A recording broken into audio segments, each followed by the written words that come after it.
Very good, Donna. Thank you.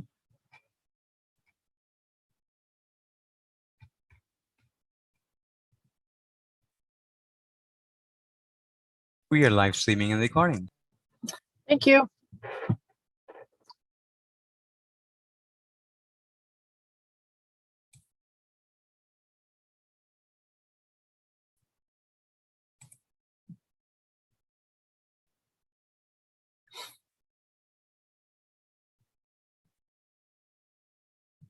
Now, please feel free to make me co-host. All right. There you go. Thank you. Thank you.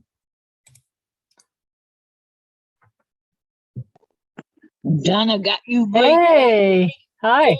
87. 87. That's hot. Yes. And more than I could. And it's what? 100% humidity? Was that what you're going to say? Oh, yes. I went and took the garbage out and turned the air conditioner on. Yes. But the thing is we got mass sticking coming through about between 5 and 10, and tomorrow it's going to dip down to 7. Ooh, wow. Well, it's 57 here. Hello. Hi, Mike. Welcome. Hi, Greg. Good to see you. Valerie. Hello. Nancy P's back. She was just in my last class. Donna, I'm digitally challenged. I can't do anything as far as the art. Well, we'll see what if you like the idea of this today. I don't know. I do knitting and drawing, so I don't know. I think the thing I like about it is no mess. That's a big one. Especially if you get inspired to do something and it's 10 o'clock at night. But no, there's another advantage too. It has to do with cheapness. A small bottle of gesso can run anywhere from $9.99 to $15. Oh yeah, the paints and everything is expensive. Yeah. Hi, Christine. Hi, Vonda. Vonda, good to see you. Hey, Donna. Hi, good morning. Can I share some good news? My niece is right now in labor to deliver her daughter that was due last Friday. So if you do prayers, I just asked for my family. We're just sitting and waiting. So I just got word. Oh, that's exciting. Congratulations. Yes, congratulations there. He could come before the class was over. Uh-oh. We might get an update, huh? Greg, is that a photo you took or? Yes, it's one of my clematis. Oh, very nice. Yeah, it turned out pretty good. Yeah, I can't put a virtual behind me. I've got my kitchen. My computer is really old. It's like 10 years old. And the virtual behind me. So it is. It's hard on the older equipment, Yeah, no problem. And Audif, can you hear us okay? And we have Max today in the chat room too. If you want to chat with him and say hi, you can do that. All right. Well, I guess we should get going because we have a big topic today. We're going to talk about an intro to digital art.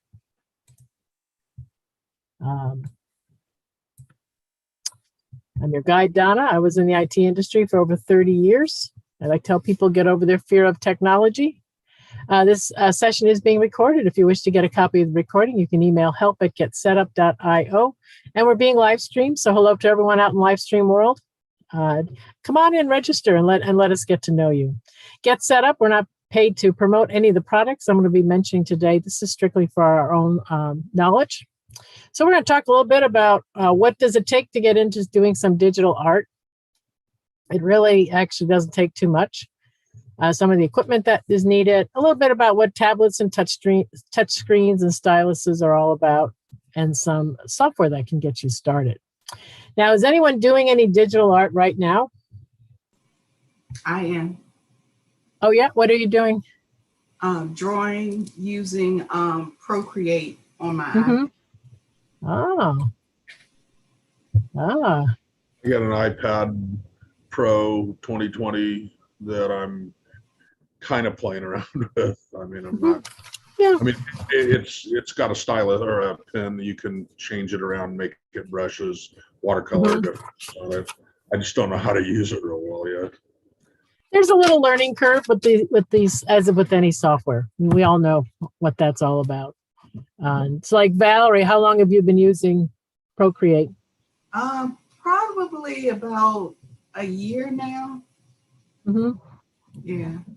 And how long do you think it took you to get up to speed on it? I'm still getting up to speed. Okay. I can do some things in it, but there is so much more that it can do. And Yes. I just haven't taken the time. Like I think I told you when I took your garage band class, I just retired. So I'm just starting to learn the things that I've had for a while. Right. Yeah. And getting retired, great time to get involved in music and art. Anyone else? All right. Let's talk about just some types of digital art when we're talking about digital art. There's digital painting, which you see a lot of these now. This is a very popular thing to do. The software that can let you do this type of thing is Adobe Photoshop, Affinity Pro, Krita, and Autodesk Sketchbook, just to name a few of them that can create this. This is what you can make out of this. Yeah, it'll take a little practice though to get to this stage. This is a lot of work here to do this, but it is a possibility. Then there's called structured painting, vector, doing things like logos and those type of images that could be blown up into large posters. Adobe Illustrator is an app that would do this type of illustrations. Affinity Draw, Inkscape, and Gravit Designer, just to give you some names. 3D modeling and sculpting, this is another area that you could have some fun in. Doing 3D images. Well, if you have an older equipment, though, might not work on it. It does take a little power on your laptop to do 3D, to render it. But the software, things have got really developed over the years. Different types of software. Maya has been around forever as the industry standard. It is expensive, but they do have other ones. Blender is completely free, and you can try that if you're interested in dabbling with 3D modeling. Then there's the pixel art or voxel art. These are having to do with little tiny pixels, very pixelated. The voxel is more like, think of Lego blocks where you're building in blocks. So just like this puppy over here, you can kind of see the blocks that you build.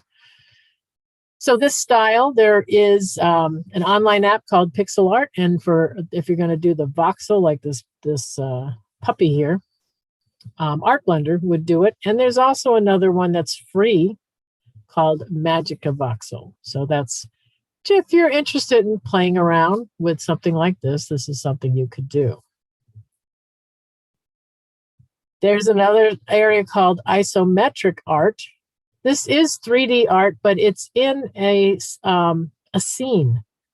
So you make a scene look 3D-like. I like this cup of coffee sitting on top of the diner. So this is something that you could get involved in. You would need an app like Adobe Illustrator or Affinity Designer to do this type of artwork. Photography. Who knew? We've been doing digital art all this time. If you're taking photos, this is another form of digital art. And of course, you can do these on a smartphone or if you have a digital camera, taking art, taking photos. I have a question on this, is this like retouching like in Photoshop or something, where you take a picture and then manipulate the colors or take off some of the edge? Yes. And that's the beauty of being digital. These pictures being, any photo that's digital, they can be manipulated in any way. Yes, so you could do so, change the lighting, change the make them more muted colors. You can change all those type of things. If you brought one of these photos into Photoshop or Affinity Design, one of those, you could manipulate the photos. And then they have this thing called photo bashing, where you take two photos together and you create something else. You got this young lady taking her little pet shark out for a walk. So you can have fun doing something like this. And typically what people do with this is you merge the photos together and you paint over it. So you create a whole new thing. So this is... Yes. And Donna, it could get me into a whole lot of trouble. Uh-oh, have you been in trouble already with this? No, but when you posted it, just popped into my head. Oh, is this something you're interested in doing? I know, it looks fun, doesn't it? And you would need things like Photoshop, Affinity Photo, and GIMP, or GIMP, what do they call this one? That's a free image processor. It's okay. There's probably better ones out there. But just to give you, oh, go ahead, Carol. It could just get me in trouble. Let's leave it at that. Yes. Okay. I like this fox just sitting there. Oh yeah. And you could have some fun with images like this. So just to give you an idea, in the world of digital art, when we're talking about digital art, we really are talking about a lot of different types of things that you can do. It's not just about painting on your tablet. There's other mediums that you can use with your digital art. So hopefully that gave some of you, maybe you saw something I showed you and you thought, wow, that would be fun to take a look at. All right, so let's talk a little bit. Anyone have any questions before I go on? All right, let's talk. Oh, okay, so Audrey, her Wi-Fi is going in and out. Okay, no problem. We're glad you're here. So we talk about the type of hardware you need for digital art. Well, you're going to need, it could be your computer. You could have a computer that you can use it. 4 gigabytes of RAM minimum. Better if it has 8. Depends on the type of graphics. If you're going to do that 3D stuff that I just showed you, that's going to take a little more power than doing just a simple little logo or graphic thing. So keep that in mind. Then you have the tablets. Now, if you have a computer, it's going to be hard to draw with the mouse. Well, that's going to be a problem. So you're going to need to get a graphic tablet. It'll either be a tablet or a display. And these can range in price. You can get graphic tablets, which attach to your PC with a USB cable. For as little as $20, you can get one of these. They're going to be okay. It's a nice beginner tablet. Or you'll get a graphic display that looks something like this picture over here on the right. Now, these also attach to your computer. And they will have a screen, something like what you have on your iPad, where you can draw right onto the screen. When you have this graphic tablet, you're drawing, but it's going to show up on your computer screen. So it's going to be a little strange. You're going to have a disconnect. That's the only problem with using these tablets. They're nice and cheap, and they're a nice way to use your computer, but you're going to be drawing with your hand and then looking at your screen. So it's going to be a little learning curve there. You always can use your smartphones for these, graphics apps. You can use them there. A little tricky. You'll have to use your finger, but you can get a stylus for your phone too. If you have a big Samsung with a large screen tablet, or like a tablet, I guess it'd be a tablet, you could get a stylus for that. And then you might need some type of a pen or stylus. If you're using your iPad, you can draw with your finger. All of these graphics programs, you determine in the software how thick the brush stroke is going to be, or the pen stroke. So no matter how fat your finger is, if you have it in the graphics program set for a very thin, fine line, that's what's going to come out with your finger. So don't worry about that. So you'll be setting that in the software. But it would be nicer to have a pen or something like that if you're going to be doing really sophisticated drawing, or you're going to try to do some better drawing. It's going to be easier with a pen. Any questions anyone has? I have I don't know if it's a question or a comment more. Aren't you better off with, and I like computer for like what we're doing right now, an IBM type of thing. But I got my iPad, and I'm not real familiar. I'm not real good with Macintosh equipment or anything yet, but I just know that Photoshop and the raster vector programs run way better on a Macintosh, and don't they render better artwork? I saw a guy. I was working in an art gallery place, and they were wanting me to make posters or signs. This stuff, they were running really old software on a business machine. But this one guy he just had a small, I call them phablets. It's small telephone. Right. It was I don't know, it wasn't an iPad, but it was a smaller one. And he could, in relatively short time, half hour or so, do what would take a day on a business machine. So I guess my question is, aren't you better off if you don't have equipment going with the Macintosh stuff? Or no? It is. I mean, the Mac has always been what good on graphics. They've always had nice graphic programs, but there's stuff for the Windows too. So you don't have to think that, because I have a Windows computer, I can't do this.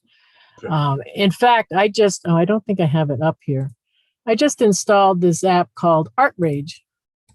Let me open it up real quick, just so you can see what this looks like. This is a drawing app. I'm on a Windows 10, and this is a little app here. I can click on the brush here. Let's see. Yeah, I can paint. That's nice. Is that downloaded for free? It is very inexpensive. I think I can't remember what I paid for it, but they had a deal. I saw some deal on the web, and I thought, this is great for my my computer. Now look I put on some real thick paint, and now I can grab my palette knife. My little, look at that. Oh, I don't know. So yeah, you can do art wherever. You can erase or touch up or anything too. Yeah. It's a full function thing. Just to show you, this is available on Windows 10. I'm just on Windows 10. So I would have to look up how much it was. It was not that. I want to think I paid $25 for it or something like that. It wasn't much. So I'm going to play a little video for you that just is a little intro to digital art. This young lady, she's going to show you how she uses she has a tablet attached to her Mac, but she does a nice little demo on what layers are when you're doing digital art, and looking at lighting. So I'm gonna make sure my sound's on. Here we go. Webcomics about 8 years ago, and my style now is basically unrecognizable from what it used to be. I drew with a ballpoint pen on paper, scanned it, and it looked like this. Then I started drawing digitally, and it changed everything. There's a ton of options out there, and with the right tools, anyone can learn how to do digital art. So this is my main setup, and this is just a standard entry-level Wacom Bamboo tablet that you just plug into a laptop with a USB cable. And I've had this for a few years, and it's never given me any issues, considering how badly I treat it. Wacom sells a ton of different models ranging in price, but the new $80 Intuos should have more than enough features for anyone just starting out. I recently got a 9.7-inch iPad Pro and Apple Pencil, mainly so I could work while I'm traveling, but really I just use it to draw in bed. I do wish I went slightly bigger, but it's not a deal breaker. A lot of artists say the 10.5-inch is like the perfect size because it makes all the toolbars accessible, but I think this works fine for me. And also the new $329 iPad works with the Apple Pencil, so it makes portable drawing more affordable than ever. If you don't want to spend $99 on an Apple Pencil, or your older iPad doesn't support it, keep in mind there are other stylus options out there. You just have to look for features like pressure sensitivity, palm rejection, tilt support, maybe even some shortcut buttons. And this will make the move to digital feel a lot more natural. Let's take a step back and talk about the basics of drawing. To draw this bobblehead of Will, our art director, start with a rough sketch, laying out the proportions with simple shapes. His head is an oval, his body is more of a rectangular oval, and his arms and legs are like thick noodles. Then I'll go back and add details like his eyes, connecting the ovals with more precise lines. Now you can start the inking layer. This is basically going over the rough sketch in a more precise way, and you have to be a little bit more careful here as this is the final version of the drawing that you'll color in. For me, the biggest advantage of digital art is the ability to work in layers. Think of it like drawing on tracing paper. Layers allow you to stack the many parts of your image on different levels to form the whole drawing, which makes editing the final image easier. So once I have the full outline of what I'm drawing, I just fill in the colors on another layer underneath. And for shading, I'll add a layer over that. Shading can be daunting, but it's pretty easy if you think about light in the physical world. First, decide where your light source is coming from and use that as your guide to determine which parts will be the shadows and which parts will be the highlights. So for the shadows, I take a black brush with a lowered opacity, darken one side of the drawing, and highlight the other side in white where the light is hitting the subject. The end result is this lovely drawing of Will drawn in 4 separate layers. If you're concerned about how drawing on glass might affect you, you can always look into matte screen protectors that'll mimic the feeling of drawing on paper. I tried one out from a company called Paperlike, and it really helped bring some resistance to drawing on the iPad. So once you have all your tools, we're going to move on to software. On my MacBook, I like to use software like Adobe Photoshop, but on the iPad, I use Clip Studio Paint because it's most like a desktop app. There's all these other drawing apps on the iPad like Procreate or Adobe Draw, but these apps kind of have like a learning curve because you have to learn each app's gesture controls, like double tapping to undo.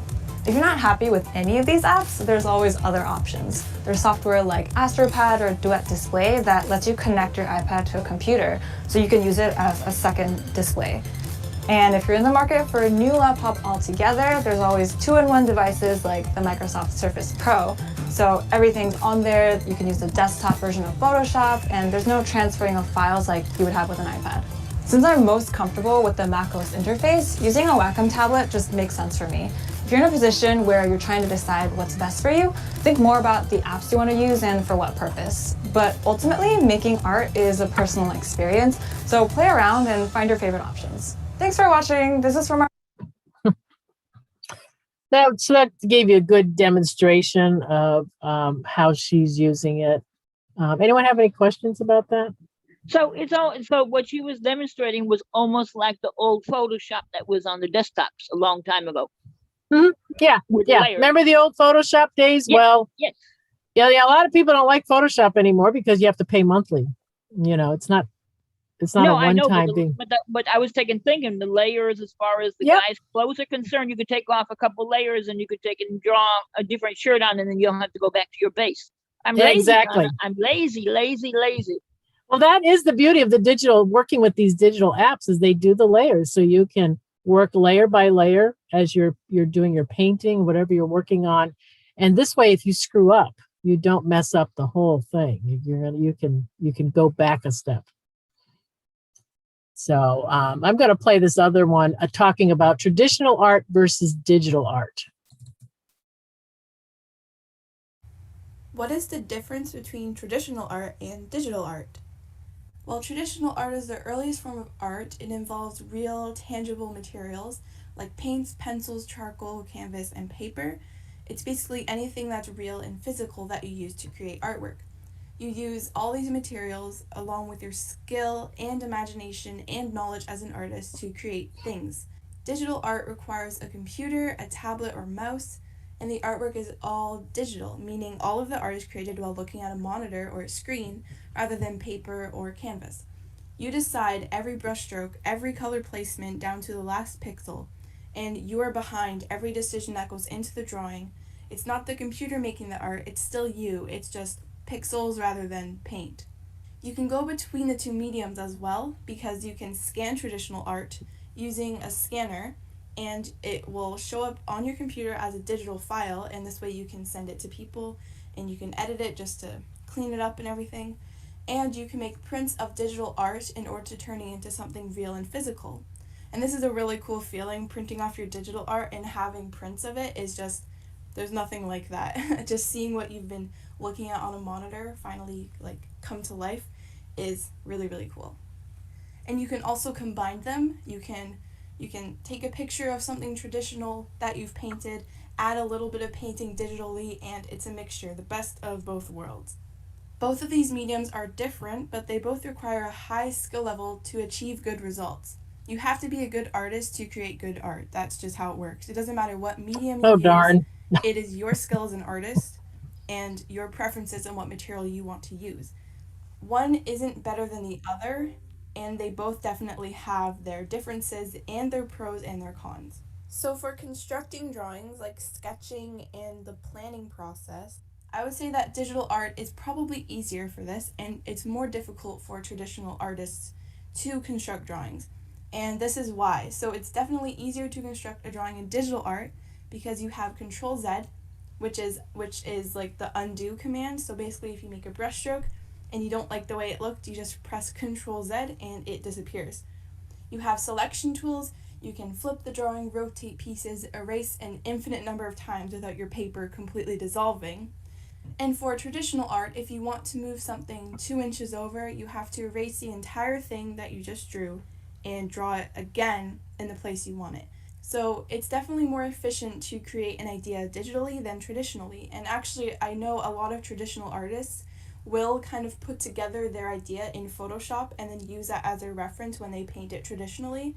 And I think that's a really great method because you save a lot of time. Now for the actual painting process, like shading, coloring, everything like that, I would say they're about equal, and here's why. So for traditional art, you have access to real paints. You have acrylics, oil paint, watercolor, gouache, and you can literally blend paints on canvas. You can blend pencil crayons on paper. You can water down paints, paint over them, and repaint certain areas as you go. So you can basically physically blend everything on paper. And with digital art, you have a canvas with unlimited colors, and the painting process can be just as easy once you get to know your program and brush settings, that is. And you can also paint over things, blend things together, water down your paints by lowering the opacity. It feels the same as traditional art once you get used to it. I know there are differences, not exactly the same, but for the most part, it's a very, very similar process. The biggest struggle that I have with painting digitally, though, is creating proper textures. So for creating textures with traditional art, it is all textures. Everything you use has a texture to it. The paper has texture, the paint has texture, colored pencils or pencil crayons. I say pencil crayons, not colored pencils, because I live in Canada. But pencil crayons have texture and markers have texture. Smoothness or roughness or like gritty textures, they're all there. But for digital art, everything is smooth. And there are brushes with textures, and it can be hard to find the right setting for you. So often, digital art tries to mimic the textures that are found in traditional art. So this is why it's easier for traditional artists to achieve textures, because they're already there. So they try to mimic like paper texture, watercolor, various brushes, and it can take some time and trial and error to figure out all your settings and everything that's going to make the painting become what you want it to be when it comes to digital art. But for traditional artists, the texture creates itself, which is a definite plus. What about the cleanup after finishing a drawing? Digital art is as easy as it can be, and for traditional art, it's difficult. This isn't necessarily a bad thing, it's just something that goes along with traditional art. The cleanup for a digital drawing, sketching, painting, whatever you're doing, is much easier than traditional art. You simply save your work, Control S, close the program, turn off your computer. It's pretty straightforward and easy. For traditional art, you must clean off your brushes, put your paint away, wash off any palettes that you want clean, put everything back in your pencil case, clean up your eraser shavings, clean up all the shavings from your sharpener, just anything that you used, you have to put it all away. But for digital art, it's all contained within the program, so it's all there. When you open it, everything's there. You close it, everything goes away. So what is my opinion when it comes to digital art versus traditional art? I love and I will always love both mediums pretty much equally. There's nothing like sketching in a real sketchbook, flipping through your drawings and holding them all in one place and like seeing them, holding them, seeing your finished result. Using real ink, paints, markers, pencil crayons to create something tangible and real. However, there's nothing like digital art, creating something from nothing, using your tablet, pen, and program of choice, and all the different programs you can use. There's Paint Tool SAI, Krita, Manga Studio, Photoshop, Corel Painter. There's tons of stuff out there. And there's tons of open source programs and super expensive programs. And I mostly use Paint Tool SAI for painting, and I use Photoshop to like add words and everything like that. Just because it's pixels doesn't mean that it's fake art or that the computer's making the art. The digital process involves the same brushstrokes, imagination, skill, knowledge, and motivation as traditional art. Being a traditional artist doesn't make you better than a digital artist, and being a digital artist doesn't make you better than traditional. They're equal, they're the same. They're both creating artwork because you want to inspire people, because you've been building up your skills for years and you want to express yourself in your medium of choice. So that was just my opinion on digital artwork versus traditional artwork, because I have transitioned from traditional to digital, and I'm trying to keep up with my traditional art while I develop my skills as a digital artist. So I hope you enjoyed hearing some of my opinions and what I think about this topic. And thanks for watching, and I'll see you next time. It's a nice little just talking about the differences. Is anyone doing traditional art? You know, I think a couple of you have done that, right? Yeah, and it is different. And I like the idea where, you know, some artists are now designing they're pre-doing their painting in digital, and then they go and they paint it in the traditional art just to save time. I think that's a nice asset there too. So I don't mean to interrupt. I was going to say though, when you get into like charcoal or certain stuff, this last video does give you a feel for, you know, people will go, oh, it's digital art, it was a computer that did it, you know, or the computer. It's not like the program designed and made the art. It's right. The artist that made the art, and they're just using that medium. But it seems there's something about the feel of, like she was saying, like the paper thing or something. Right. Yeah. There is, you know, tactile feeling to it. Yeah. The print, you know, the computer is not going to paint for you. I tried. I sat and it didn't do it. And then, you know, my stick figures though, they look, I don't know if they look better digital or regular. All right. Donna, so we're talking, go ahead. Yeah. Could you share what you do as an artist? Do you paint, draw, or are you using any of these to make things? Yeah, I do have, I was drawing this macaw and I lost the whole thing. But I do have something. Well, let me go through this and I'm going to show you some apps that are on my iPad. Let's start, first of all, when we're talking about the drawing tablets. She mentioned in the video some things like pressure sensitivity. This has to do with when you're pressing down on the screen. Is it going to respond the way you would normally in traditional art? You know, if you press down, it's going to be a darker, possibly if it's a brush, broader line that's going to be made by your pressure. And that's what pressure sensitivity is about when you're looking at tablets. So if you're a beginner, you know, 1024 is good. Advanced, you want at least 2048, and they go on up in numbers. These tablets, some of these, especially the display tablets, cost as much as the laptop or more. They have some very high-end ones. Then you're going to want to look at the size of the tablet. You'll have the actual physical size of the tablet, and then the active size, and that means the active area that's on the tablet where you can draw. So you're going to have those two different things to look at when you're looking at these tablets. Of course, the larger the area where you can draw, the better. Then you're going to look at resolution, lines per inch. That's going to show up with the resolution. Higher resolution, better detail you're going to get out of the drawings from the tablet. And the responsiveness, it should be pretty instantaneous. When you do a line across the screen, it should show right up on these tablets. If you're going to look for any tablets, you want to check the reviews to make sure that responsiveness is appropriate. And then they'll have a different stylus that usually comes with these tablets. And that stylus type, it could be a battery one, but if it's a battery one, the stylus is going to be thick. That pen's going to be pretty thick because you have to put a battery in it. And that might not be comfortable if you have small hands or something like that. You may not like that type of a stylus. Some of them will have rechargeable ones where you will have to plug it in and charge up the pen. And some have the electromagnetic resonance, they call it. And this is where the pen will get powered from the tablet wirelessly, just being next to the tablet. The tablet will keep it charged. That's really a nice feature to have.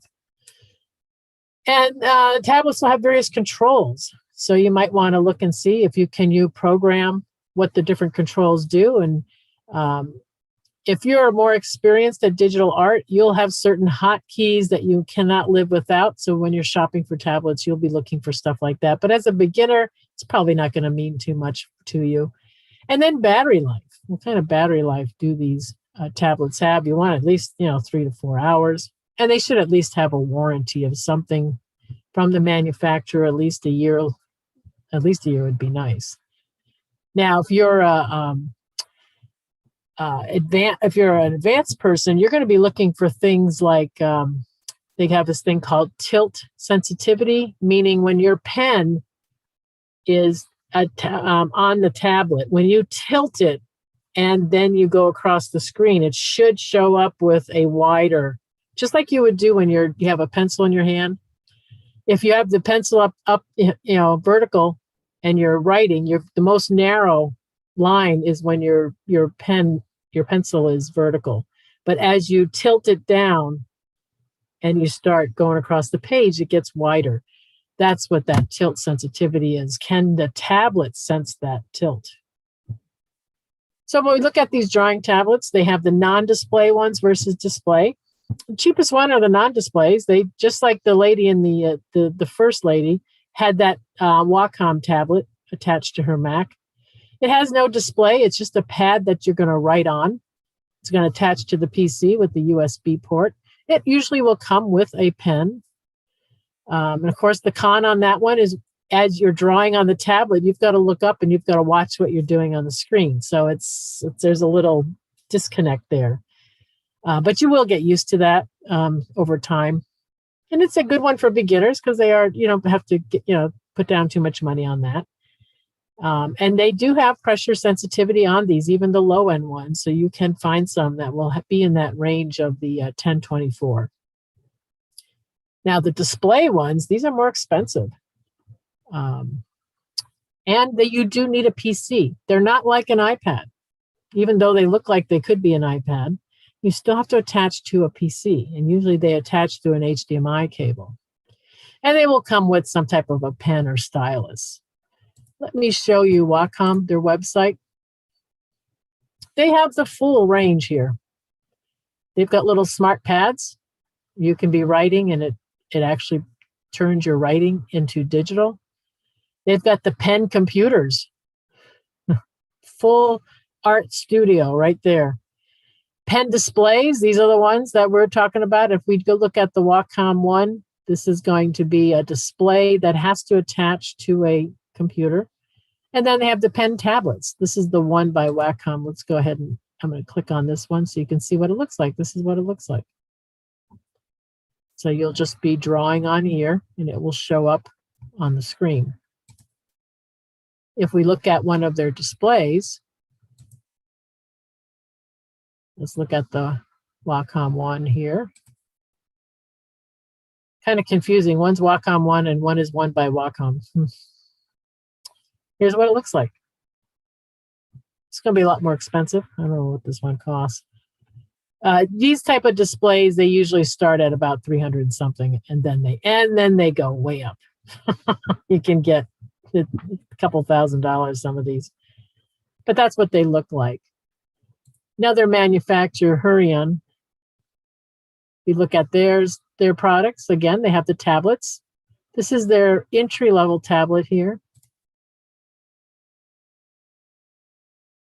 The 420X. It's only $25.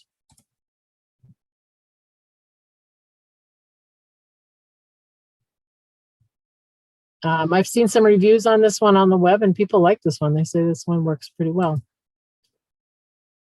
So there are definitely options out there if you need to get something to attach to your PC.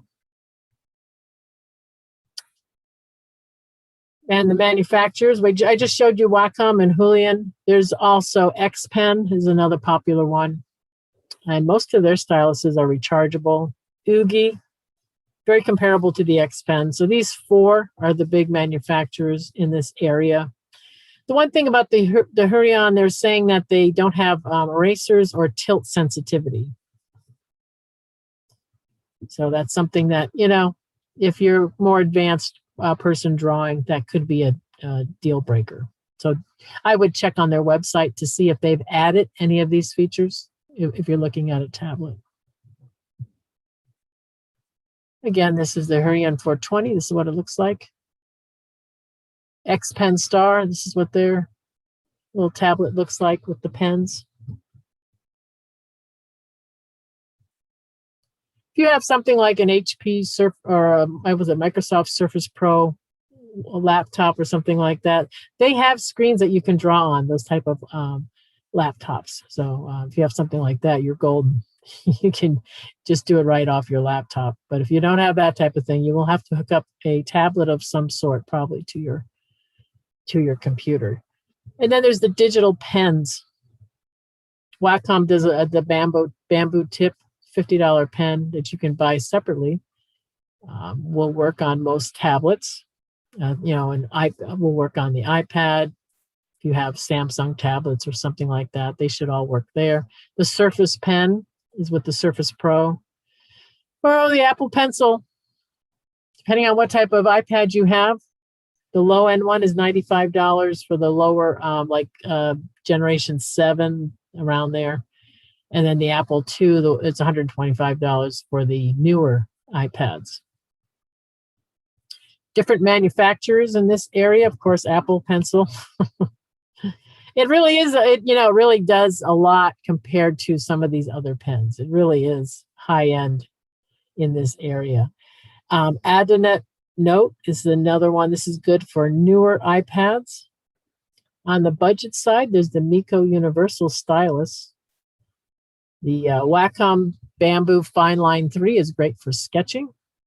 And the Logitech Crayon is probably the closest you're going to get to the Apple Pencil. About $30 less. If you're going to use Procreate, though, watch out. They only support these pens over here on the right here. So if you are thinking that you're going to be doing Procreate, you may want to look at that. Valerie, what pen are you using for you're using Procreate? I'm using Apple Pencil, and I've tried some of the other ones that they recommend, and they just do not work as well. So yeah, I mean, I had a $14 pen that I was using fine, and then I said, "Hey, I want to use Procreate," and I had to go and buy the Apple Pencil because it would not. You get what you pay for. That Procreate looked at that my little $12 pen and went, "Yeah, that's not happening today." You're out of luck.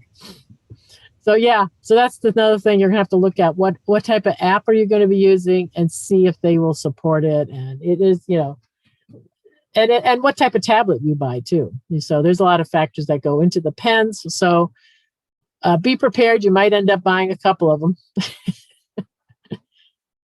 And then there's the drawing software. I have another class about top drawing apps, which we really go into detail on apps. So if you're interested in learning about the drawing apps, I encourage you to take that class. But a quick one, just on the free side, Krita is a good alternative to Photoshop, because Photoshop is, you got to pay a monthly. There's a subscription now. Krita works on Apple, Android, Mac, and PC, works across the board, and it's free. Metabang is another one, very popular. It has comic panels, which means you can take your canvas and you can just split it up into little panels. So if you're doing any type of a kid's book or comics or something like that, that's a good one to get. Autodesk Sketchbook is a great one too for just sketching and painting. You can do all types of things with that, and it's free. And IBIS Paint X is another free one for Apple and all the Apple products, and then for Android. No Windows. And you'll be on the email I send you out after this class. I'll be listing this stuff too, by the way, so you won't miss anything.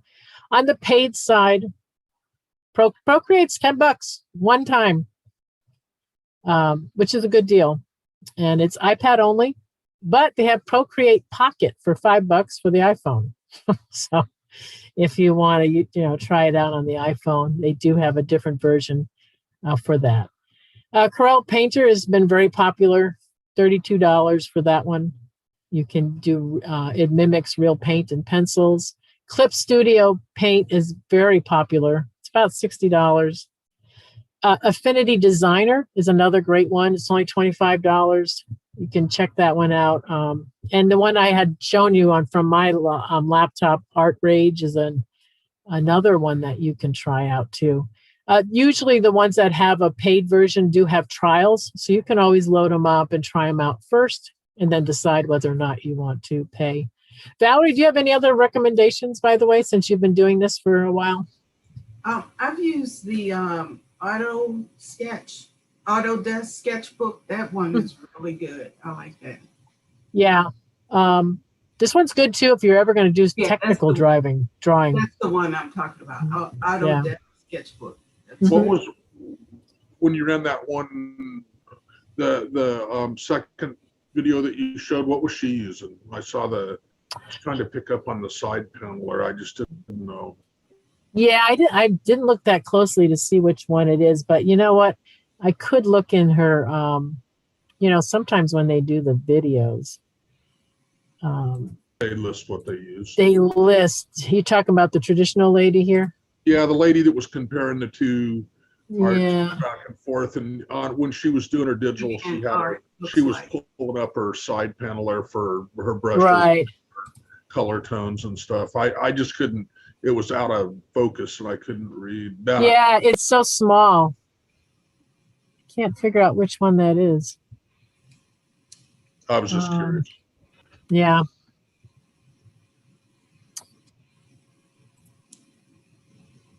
All right, and then so the paid. Go ahead.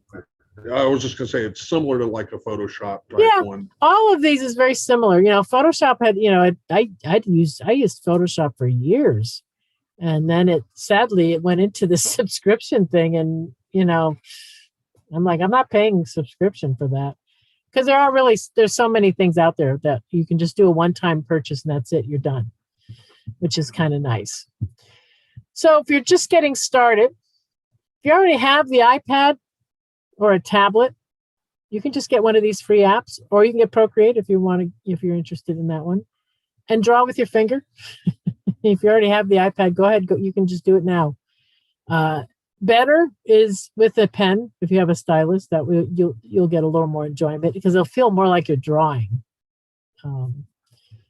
And if you have a desktop, you could still get a free app to put on your desktop, and you can draw with a mouse, which you can do it, but it is better if you have a graphic tablet. But you can still do it with just drawing on the mouse. I don't have a tablet for my Windows, so I would have to use it with the mouse. And if you're on, go ahead, Carol. My question is this. So if I'm hearing you right, if the drawing with a mouse on mouse would be like using an Etch-a-Sketch? Yeah, kind of. Oh, okay. No, that's not for me.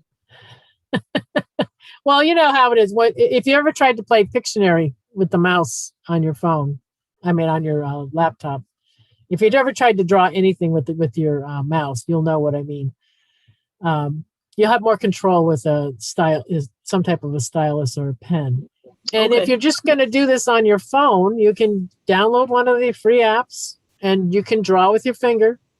Yeah. And that'll work fine. Valerie?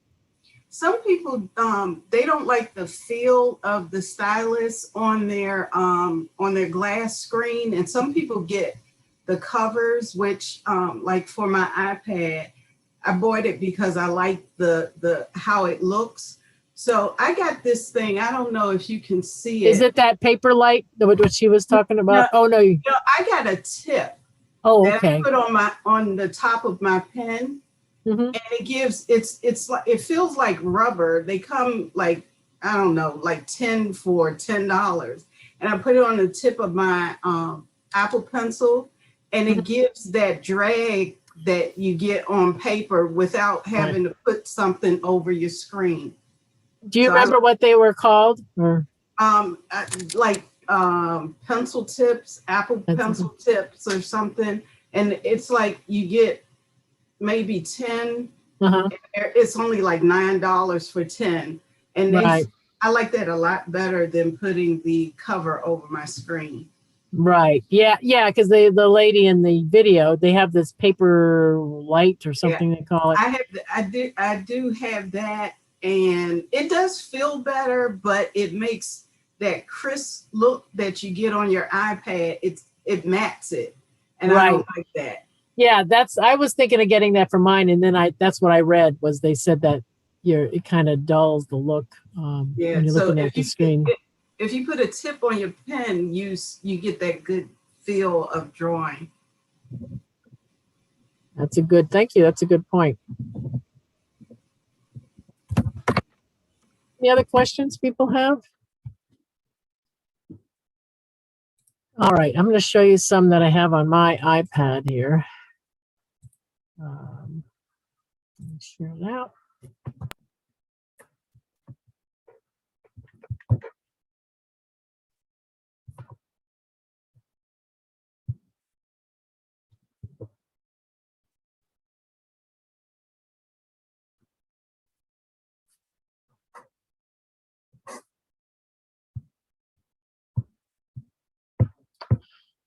All right, some easy ones to begin with.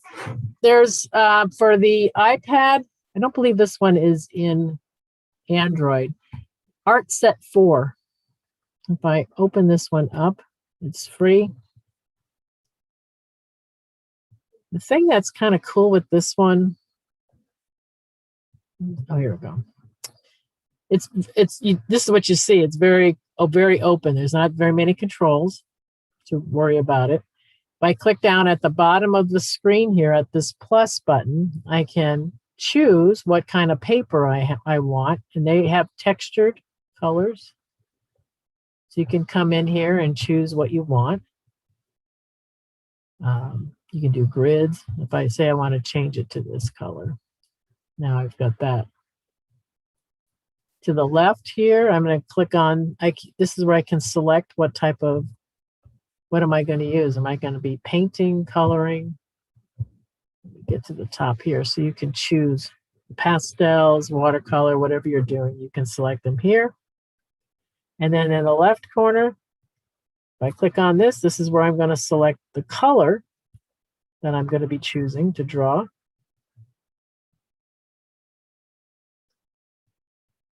You can see the different colors.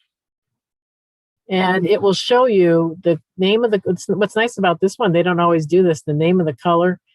And you will see it, like right now I'm on a very fine point. If I'm on something thicker, it'll show what it looks like, what your stroke is going to look like. So this is a nice free app. Not too much confusion with controls if you worry about that type of thing. Here's Sketchbook, what Valerie was talking about. You can select your pens and your brushes, everything right here on the right side. If I want this brush, I can come over here. This one I have to use this with my pen, I think. It's set for that. I can change the color. Oh, I'm using my finger right now, but you can go and do the color. Now this is, and you've got your layers over here on the right side. Very clean interface. Sketches, when Chris Hess was here teaching the art classes, this was her favorite, Sketches. This is, again, they have a great community. Some of these apps have really nice communities where people share their artwork and their tips and all types of things that they have. So you can come in here. Again, it's a very clean interface. You come over and you select your pens, your brushes, whatever you're going to do. You can select your colors. I think these are nice to start with. Start with it. You don't get overwhelmed with all the controls. You can start learning how to do the drawing.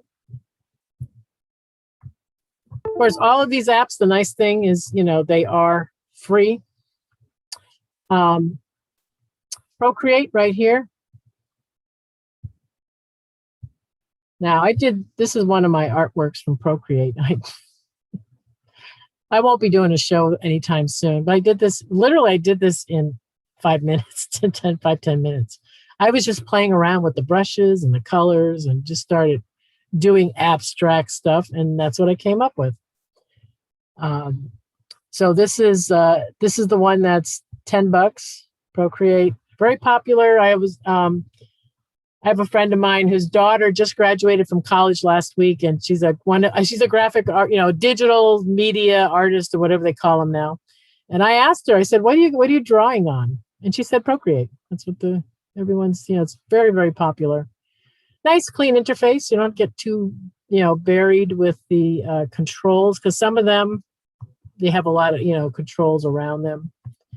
And I did find another app, Drawing Desk is a fun one too.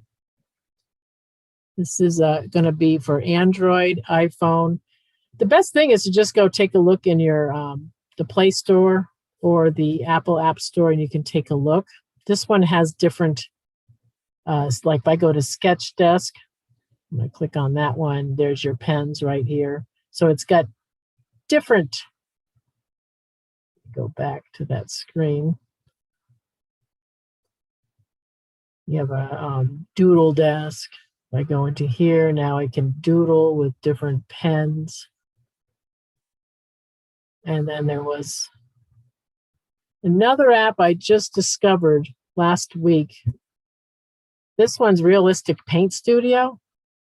And it's $12 if you want to get the whole thing. If I just go ahead and click the plus button, you can select what you want to do. This is really cool. Drawing, watercolor, or oil paint. You select what you want to do. Like, let's say I want to oil paint. I can click on that. I can pick the easel, what I want to do. So I'm just going to select this one right here. Let it open up. And you've got, Valerie's like, what? You like this so far? Yeah, because I actually paint too. And so I'm like, wow, that's cool. So if I tap on it, like I can pick my brushes, it opens up here, and they have a little if I select a brush, like let's say I select this one right here, it's going to show me over on the left side. I can see what the brush is going to do. So you know ahead of time if you're going to mess up your painting. And you can, I tap on the where is it? Oh, right here, palette. That's right. There's a little palette here. If I tap on it, now I've got my palette. So I can, you can see I've already been messing around with this. I can come in here and I can, mix, colors right on the palette. So you can do your mixing, and then you can, like this color, I just mixed this one. Now I can put it out here. So you can go and just mix your paints. So this is pretty cool. Just, I'm going to have to try that. Yeah, so it's Realistic Paint Studio. I think it's fairly new. I don't know. But, and the same thing if I go in under drawing. Oh, the watercolor. I should do watercolor because you can mix the watercolors too. Donna, what a rabbit hole you can get lost in. I know. Look at this. It's got the little, I can come in here and I can mix my paints right in the middle here, and mix my waters. Yeah, so this is fun. I haven't really done that. Is add an airbrush. Oh, I was going to say all I need to do is add airbrush to that too. Oh yeah. I wonder if they'll ever add that. Yeah, because they've got the 3 of them. But yeah, airbrush would be really cool. Maybe you should suggest to them. But I do like it. I just uploaded it a few days ago because I just found it. So there's a lot of different ones out there you can go check out. Anyone have any other questions or comments you'd like to make? You're going to send us down a rabbit hole. That's for sure. You're goners. Yes, we are goners. That's it. You got to paint today now. Well, hopefully this gave you a good intro. You can kind of get started and give you some ideas. I'll put this all in an email for you so you can have the names of these things and you can go check them out. The nice thing about the digital is no cleanup.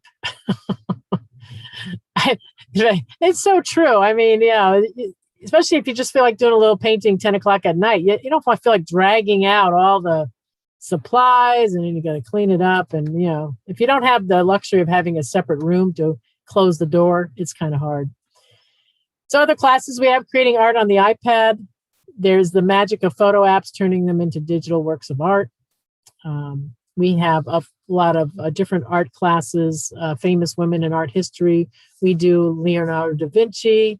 We have an art discussion class that we do on Friday afternoons where we play Name That Masterpiece. We have different masterpieces come up on the screen and we see if we can figure out who painted it, maybe the name of the painting if we're lucky. So you could come and check that out. You'll get class notes with all the information for today. Go ahead and put your feedback in there. If you have any new classes you'd like to see, feel free to add those also. We can invite friends on desktop or mobile. Click on the Invite a Friend button. You can invite them through email or through social media like Facebook. The help at getsetup.io email is important for support, but it's also another way if you want to host an interest group, if you have a specialty like Valerie, if you'd like to come and give us some Procreate demos, let me know. Contact me. Okay. Yeah, we're starting a drawing club next week, by the way, people. Next really? Thursday, Cool. where we're going to start learning how to draw. So if anyone would like to come, or if you'd like to contribute too, if you would like to teach the group, I'd like this to be a community thing where if you know how to draw something and you'd like to show the group how to do it, then you could just let me know and we could have you come and do a demo or something like that. So I'd like to keep it where, it's a community type thing. So if you have any other new class suggestions, you can do that for help at getsetup.io. Any organization that you think could use our services, let us know about them. And you can always get the recordings by going to help at getsetup.io. So thank you everyone for being here today. Go start drawing. Thanks, Donna. Thank you, Donna. All right, everyone. Take care. Have a great day, everyone. Thank you. Bye-bye. Bye-bye.